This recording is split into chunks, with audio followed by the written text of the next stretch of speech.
Well, hey everybody, welcome back to the channel. For today, I'm here at Ski Roundtop. It's in sort of central Pennsylvania near Harrisburg, the state capital.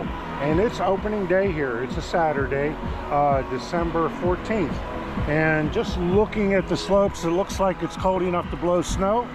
And they're still doing that, even though haven't been open for, a little bit. And the lines are just building and building and building. But we'll go have a few runs and see what it's like here on opening day at Ski Roundtop near Harrisburg, Pennsylvania.